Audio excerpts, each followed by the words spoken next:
예, 여러분 반갑습니다. 오늘은 방등경간경 제697일째 되는 날입니다. 오늘도 14분 1장문 중에 다섯 번째 품인 악읍지품, 자, 악읍에 대한 내용들을 다루고 있습니다. 자, 오늘은 192페이지 바로 본문에 들어가겠습니다.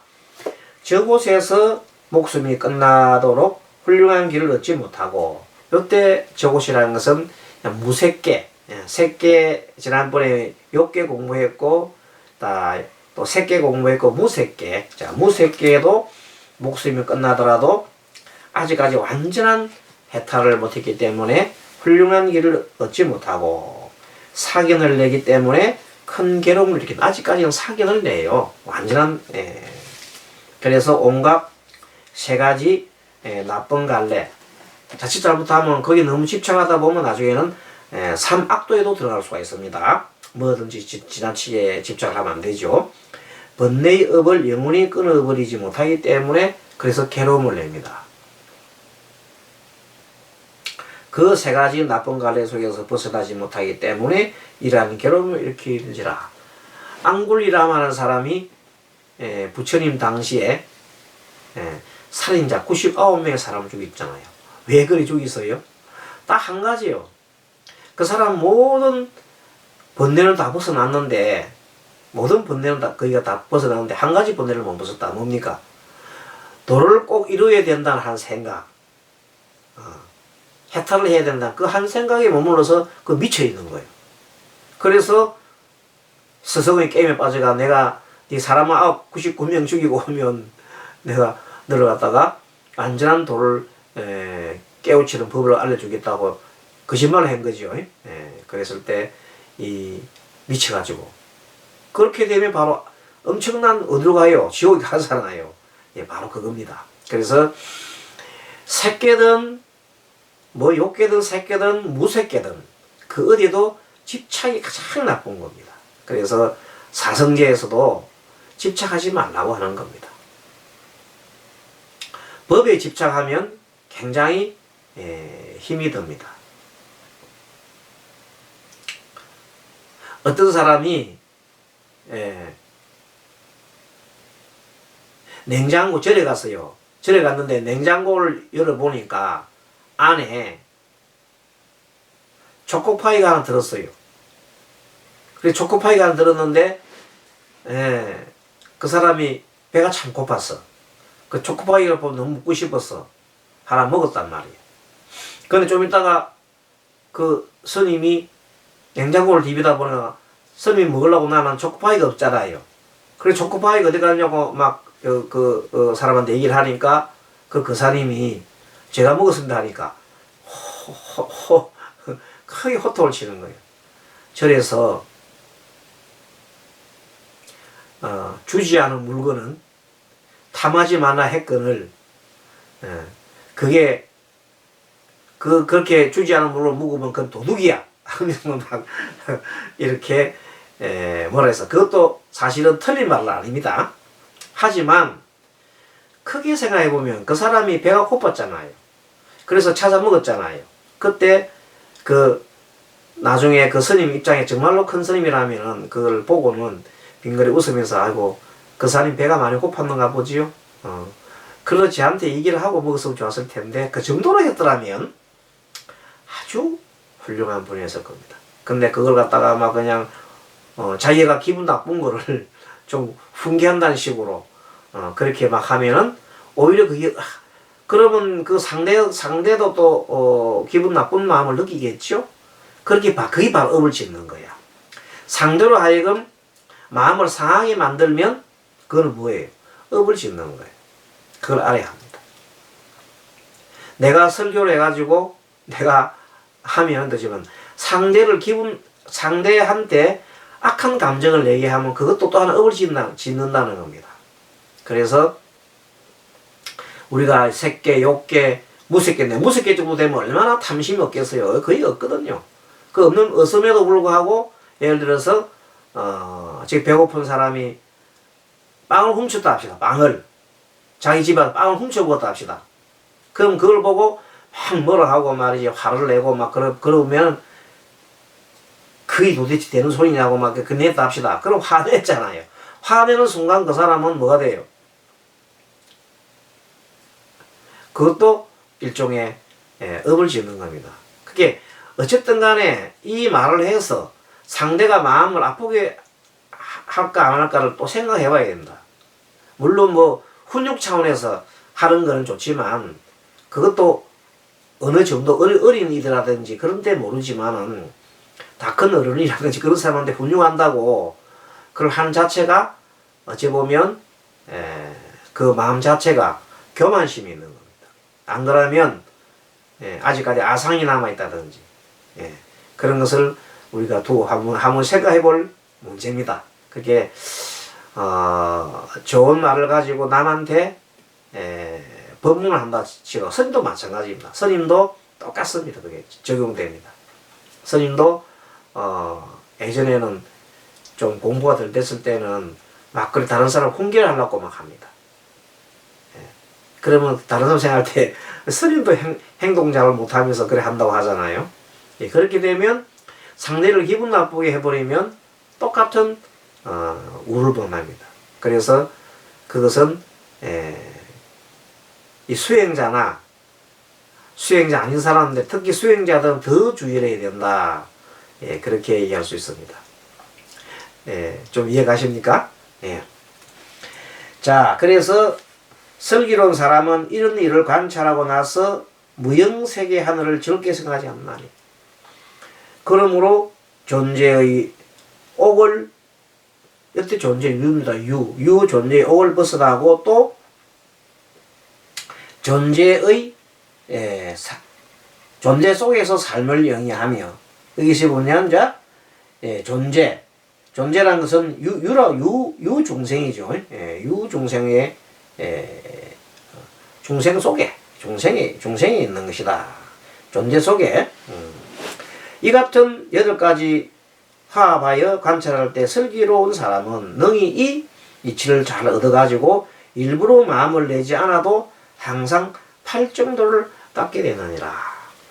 그래서 이제 예전에 이제 공부할 때는 내가 계율을 잘 지키고 그 다음에 그런 당연한 거고 이제 근데 또 아까 말한 대로 조금 더 이제 이 수준이 높아가면 굉장히 높은 수준이 올라가면 혹시 내가 가르치고자 하는 그 어떤 그 교육이랄까 또는 그런 것을 통해서 상대를 기분 나쁘지 않게끔 해야 됩니다.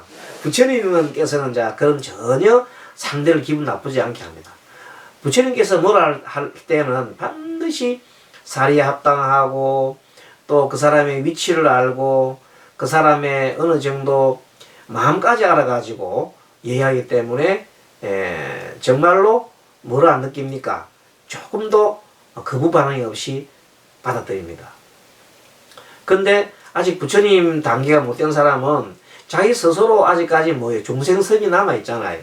그 중생성이 남아있는 상태에서 상대를 교육을 하게 되면 저 사람 보니까 자기도 아직까지 완전한 걸 못하면서 내로남불이라고 남을 갖다 훈계를 하네? 이런 생각이 드는 순간 기분 나쁜 겁니다.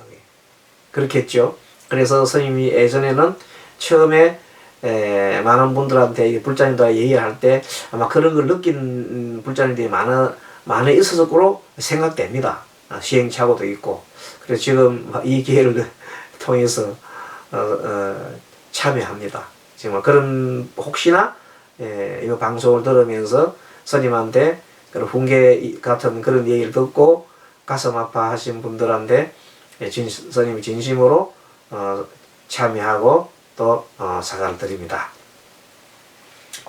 자, 교진녀야, 이것을 이르되 모든 세간은 즐겁게 생활할 수 없다고 하는 것이니라.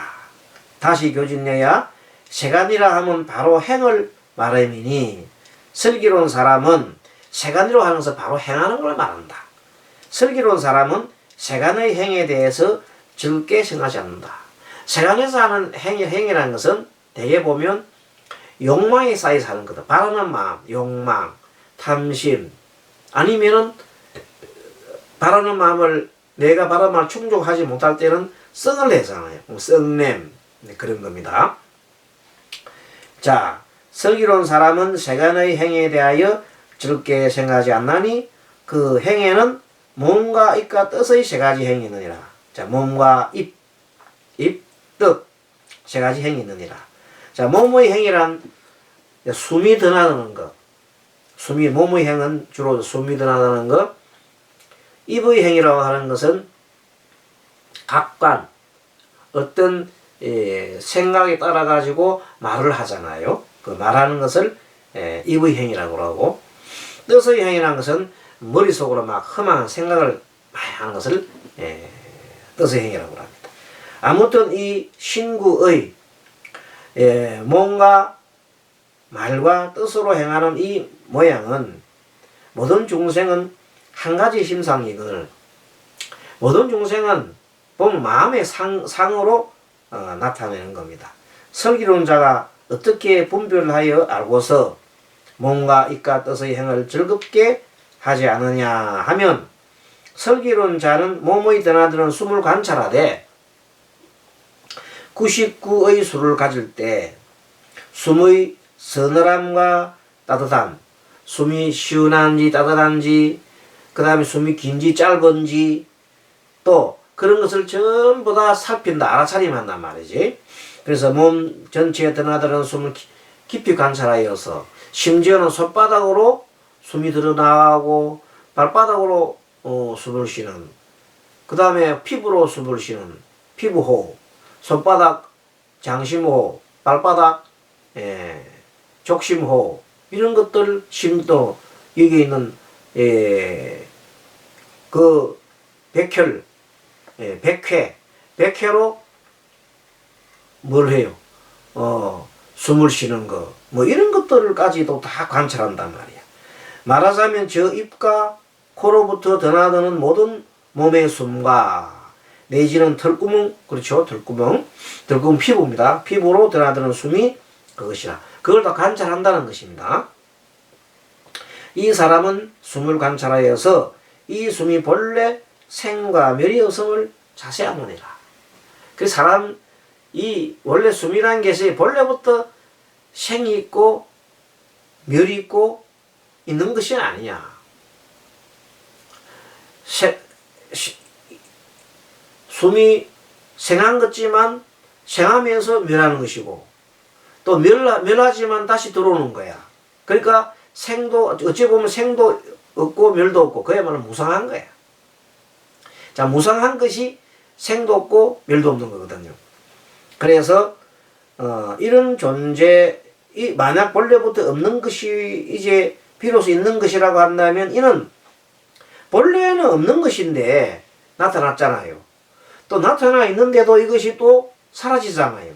그렇다면 그것은 끊임없이 변화한다고, 변화라고 봅니다. 변화가 다른 말로 무상이라는 거예요. 항상하지 않다 이 말이에요. 그래서 모든 것이 무상하다. 이렇게 결정된 모양이 없는 거예요. 호흡이라는 것도 항상 호흡이 숨 들어오는 것도 아니고 숨이 항상 나가는 게 아니에요. 계속해서 숨이 들어갔다가 나갔다가 들어갔다가 나갔다는 계속 뭐만 있을 따릅니다. 변화만 있을 따릅니다. 그래서 호흡을 관찰해 보면 무상한 겁니다. 네, 무상한 겁니다. 그래서 이 호흡뿐만 아니라 내 몸뚱아리도 가만히 관찰해 보면 이 몸뚱아리도 몸이 그대로 있는 게 없이 다 변화하는 거다. 마치 물 위의 거품처럼 허공 속에 있는 번개와 같이 이렇게 계속 변화한다. 이렇게 관찰할 때 모든 행위에 대해서 몸의 행하는 모양을 얻고, 그렇죠? 이런 모양이 어떤 인연이 따르는가를 관찰해서 이 모양은 각간에 인연하고 각간의 성품은 본래 없는 것이 이제 있음을 알게 되나니, 그 없는 것이 본래 있어요. 현재 있잖아요. 있지만 이것이 영원한가? 아니, 변하잖아요.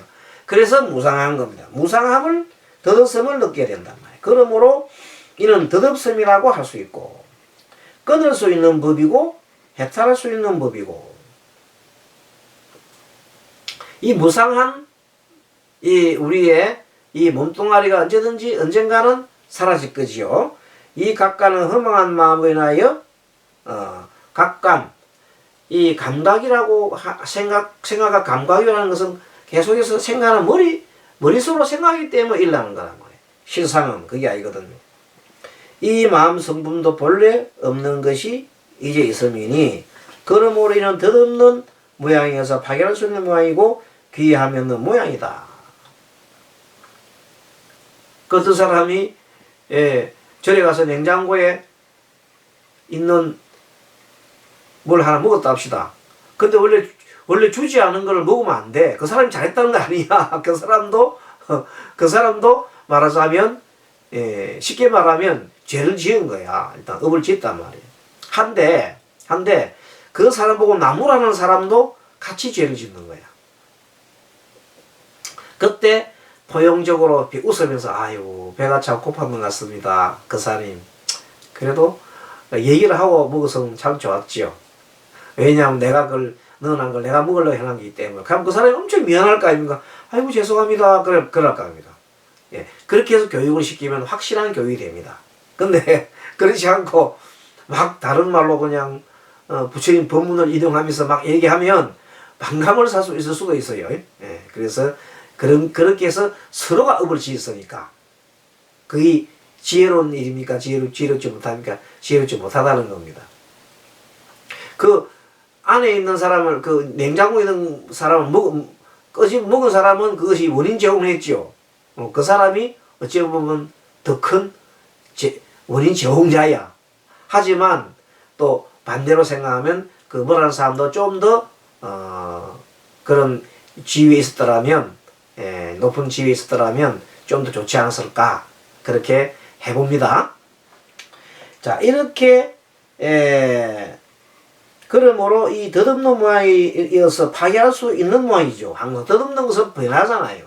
그 귀함이 없는 모양이고 그리고 무유아상이라 나의 모양이 없어요. 그 진실한 모양이 없어요.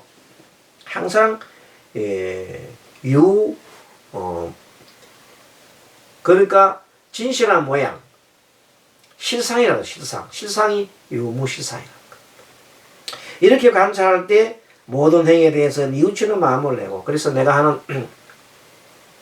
내 딸아 잘했다 하는 행동 내 딸아 잘했다 하는 행동 하나하나도 따지고 보면 많은 상대한테 그런 뭘 줄 수 있어요. 상대한테 항상 그런 거 줄 수 있기 때문에 항상 나는 상대를 상하게 하면 뭐라고 했어요. 그게 잘하는 일이에요, 못하는 일이에요? 잘하는 일이 아니거든요. 어쨌든 상대의 마음을 상하게 하는 건 잘하는 일은 아닙니다. 그런 것을 항상 해야 하기 때문에 내 말하는 행동에는 그런 것을 뭘 해야 된다? 항상 잘 알아차림하고 주의를 할 필요가 있다는 것입니다. 자, 그래서 이렇게 관찰함에 대해서 모든 행위에 뉘우치는 마음, 그래서 뉘우치는 마음을 항상 내고 뉘우치는 마음을 내지 않으면 발전이 없어요. 항상 뉘우쳐야 하는 겁니다.